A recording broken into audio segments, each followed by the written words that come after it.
So I mentioned earlier, today is the summer solstice.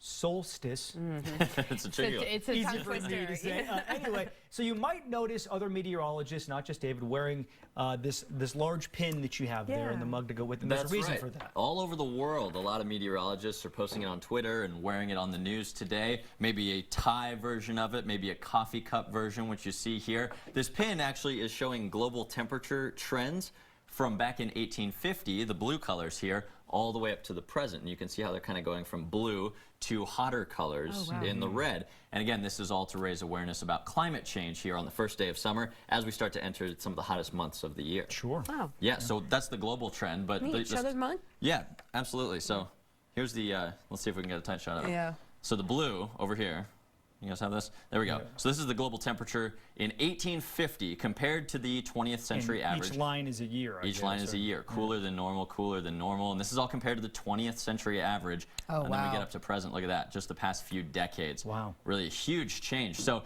this is for the world, but what about the trends for Austin? Let me show you a different view of that here on the weather maps. For Austin, it looks very similar, doesn't it? This is the temperature trend for the Austin area since we had a thermometer back here in 1898 to the present. And the blue temperatures, again, showing cooler than normal weather. The red, and there sure is a lot of it lately, showing hotter than normal yearly temperatures. This warming trend that we've seen is directly tied to the burning of fossil fuels, injecting CO2 into the atmosphere. And in fact, CO2 concentrations today, which are, by the way, at 414 parts per million, they're higher than not just the past 100 years, they're higher than the last 800,000 years. You can see the natural variability there, and then our current level way up at the top of your screen.